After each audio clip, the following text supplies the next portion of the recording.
So, hello and welcome to my first test ride video. We've got a pretty interesting bike today. We're up in Derby. This is the motoring museum, so come up, have a look. There's plenty in there, if I'm honest. Loads of stuff for everyone. And it's a nice little place to pop to if you want to get something done during the day. So yeah, we're here for a test ride, and here she is. This is a CF-Moto 650i, 2014 model, 650cc parallel twin. And yeah, this bike is interesting because it's interesting. When you ride it, it's interesting. And I don't mean that in a good way. Some of the times it's interesting in a ooh way. But one of the reasons this is interesting for the Isle of Man is it's one of the bikes that they use for the twin race at the TT. Obviously they have the pattern, have the EL6 Kawasaki's, and we have these, and I think Suzuki does a 650 twin as well. But this is made in China, and as you can probably tell, it's basically a Chinese copy of the EL6, and it does look very similar when you actually look at it. Specifically the EL6N, obviously the EL6F is the one with the fairing, which will look completely different too, but yeah, it's quite an interesting bike. Everything is made from steel, and I'm not talking about just the frame and a few bits. I mean, everything is made from Chinese steel. Engine, all the engine casings, internals, you know, forks, wheels, frame, it's all made from steel, and as a result it's quite a heavy bike. With a full tank of fuel you're pushing 200 kilos with this thing. We've got a few modifications to this one. We've got a GPR exhaust, which I'm pretty sure is from a EL6 as well, because the oxygen sensor hole, which is there, the oxygen sensors for this are up here, so I'm pretty sure that it's just literally a slip-on from an EL6. Either way, sounds good, I approve. It's a nice sounding exhaust. We've also got the fly screen. When you're looking at the pictures on the internet, it's got like this little screen here which just doesn't do anything for protection from the wind. And looking around the bike, this bike's done 3,500 miles, and it's starting to show a few worrying signs of rust. We've got a little bit of rust coming through there, and you can see the I think that's the clutch, already has rust on the arm, and we've got a few little rust spots coming through on the bars as well. But otherwise it still looks good. It's not showing any other serious signs of wear and tear. So we'll hop on. Ooh. Now this is an electronic fuel injection. This bike, no carb. It's all electronic fuel injection. In fact, it's quite a lot of little gadgets and things on here. I'll turn the key on, and you can probably hear that. That's the fuel pump getting ready, and I'll leave the lights on so you guys can have a look. Obviously you can go through your different menus. You've got fuel, you've got time, you've got battery voltage if you really want to watch that. You've got your engine temperature, you've got your mileage, so 3,500 miles, and we'll stay on fuel because that's the only thing I'm really interested in.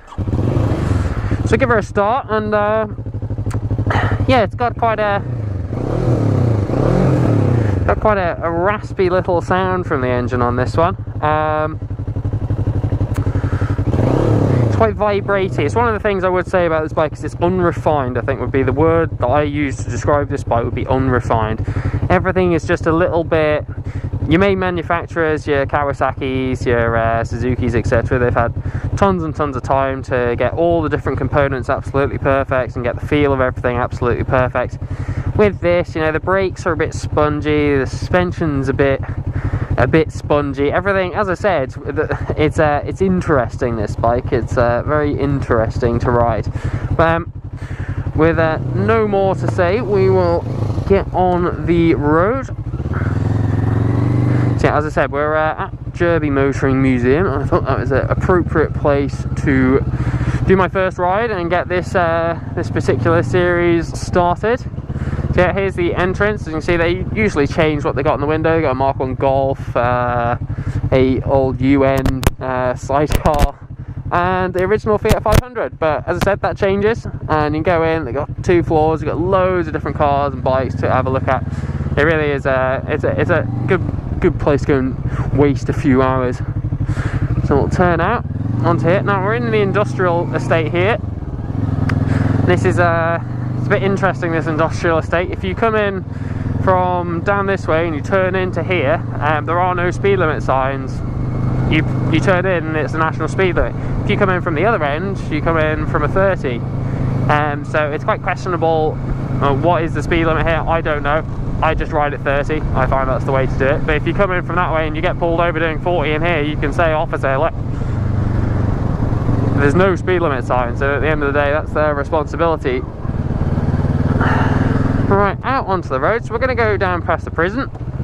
Now the prison, if you guys are going to tear around 200 miles an hour through 30 zones, then you're going to end up in prison, and we'll go past there. We call it the JB Hilton on the island, and I'll head down past there. Now, I'll start actually getting into the bike. The engine, it's got plenty of torque. It's very linear all the way up, just like a constant power delivery. There's your JB Hilton. That's where you'll stay the night. So yeah, it's a very linear power delivery. It's very predictable. At no point am I worried about it. Past this car. Driving along on the phone, very nice. So yeah, the power is very linear, and it's very predictable, and it sounds good. Like it's a good feeling when you get on the power with this bike. There's a bit of vibration from the engine coming up through your hands and through your legs. You can really feel it. It's like they haven't got the engine mounts right, and it's just, you know, it's just a bit vibrative. But once you actually get on the power and start motoring up through the gears, it kind of settles into its own rhythm. One of the things it doesn't really like is just cruising along at one speed. It wants to be accelerating or decelerating. We'll come around here, and around the next corner there's a bit of a straight.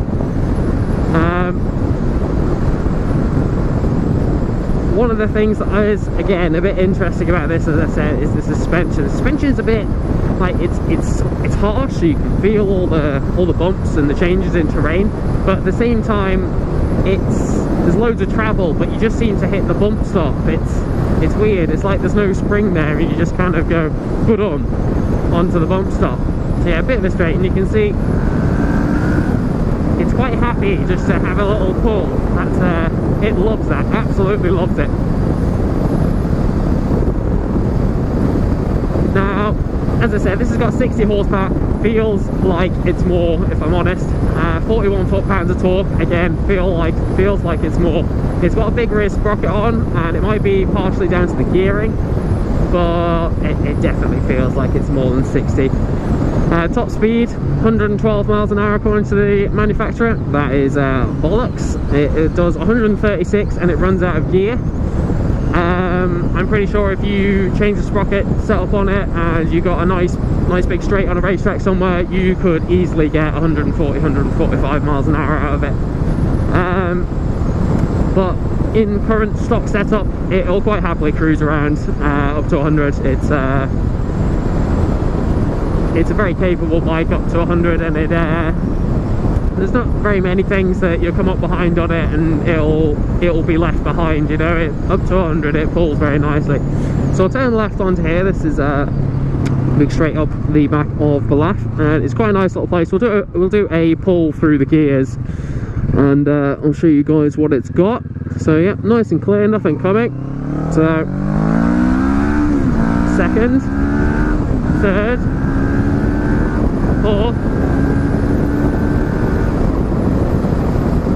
So yeah, it'll just about get to 100 in fourth, and you've got 6 gears on this. So as I said, it will keep going and going and going. And you saw the power delivery is just go up, go up. There's no build up. There's no like peak points. It just comes in one big lump, and I kind of like that, if I'm honest. That's that's what I'd want from this sort of bike. It's not the sort of bike that I want to be scared every time I go near the throttle, or if there's something on the road, like a bit of mud, etc. It's yeah, the engine, it really wants to rev as well. It likes it.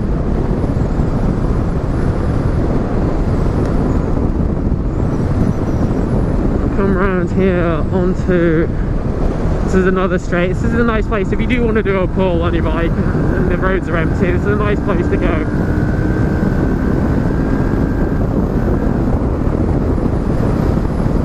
Yeah, it really does pull well. And yeah, next we'll get into the handling, because we're starting to get to a few corners now. You can get your knee down on this, not gonna lie, I've got my knee down on it. It doesn't mind it. You can go all the way over onto the edge of the tyre. Chinese tyres on this. I don't know what to think about them, if I'm honest. They haven't slid from me, they haven't given me any unpredictable moments, so they seem to be good. And obviously with a small amount of power like this has, there's no real issues with them. But yeah, the weird thing, as I said, I'm gonna slow down for these out for a ride. As I said, in the corners, because of the weird suspension feel, and it's not just the back or the front, it's both. You just got to be a little bit careful if there's a bump. If there's a bump, it really unsettles the bike. Like a lot of other manufacturers, you come in, it doesn't matter if there's a few bumps on the corner. The suspension just kind of deals with it. Whereas with this one, you've really got to watch out if there is a bump. If it's smooth, it's absolutely fine. But if there's a bump, it's a little bit odd. Now we'll get into the brakes. The brakes, again, they're a bit spongy. They don't seem to stop the bike very well, if I'm honest. They're functioning fine. There's no issue with the pads or the rotors. But it just doesn't feel like I get a lot of engine braking from my other bikes. This just doesn't feel like I get a lot of engine braking.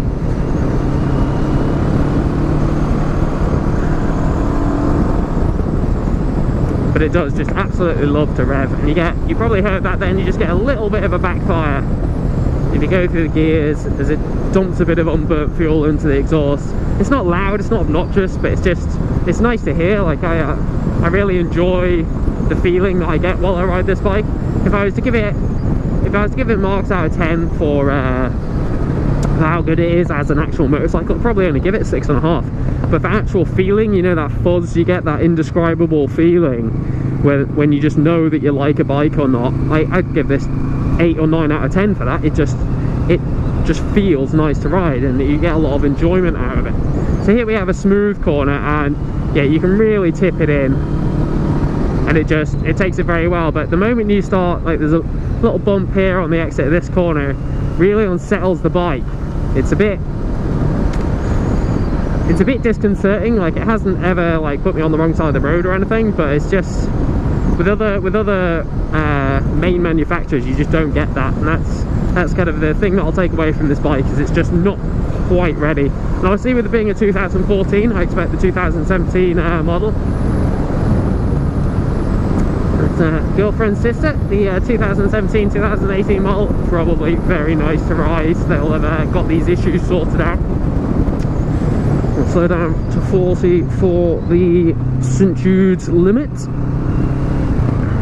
Not gonna lie, the second time I tried to shoot this video. First time the mic failed, and I was coming through here and got overtaken by a woman in a Ford Focus in the 30 zone. She must have been doing double what I was doing. Been having a few issues like that today, actually, with interesting drivers. So I'll come through here, and this is another, after we get out of the speed limit zone here and we get back into the de-restricted, it's quite a bumpy straight down here, and you can kind of see the effects that you get from the weird suspension. So yeah, this is where the woman overtook. I don't know what the problem was, because I just cruised along 40 limit here, I cruised along at 40, got out of here, just sped back up to sort of 60, 70, and she was sat in front of me at sort of 60 miles an hour. Just, what's the point? But hey ho. So this is the bumpy straight.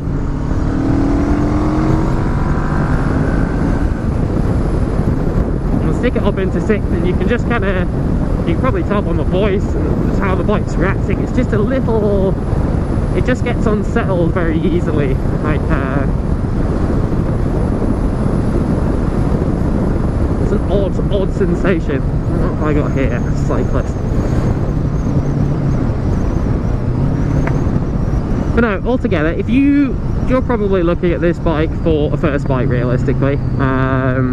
Either that, or you're looking at this bike because you just want something a little bit different. Maybe you're fed up with inline fours and you just want something a bit more sit up and chill, and the nice throb of a twin between your legs. For that, absolutely perfect, this bike. It'll teach you a lot about how to handle certain issues on a bike that you might encounter not as much so with the other brands, and it will make you a better rider, this bike. Now the last thing I want to talk about is the weirdness in the corners. Now, I've never had this on a bike before. I'll talk you through it while we go down this straight. I'll talk you through what I normally have on a bike. If I go into a corner, it doesn't matter if it's right or left, the handlebars, I don't need to have my hands on the handlebars. The bike's always balanced. Whereas with this, if I go into a corner, say it's a right-hand corner, I have to really push with my right hand to, like, it feels like to stop the bike like falling in on itself. Like, I'll give you an example around the left-hander coming on.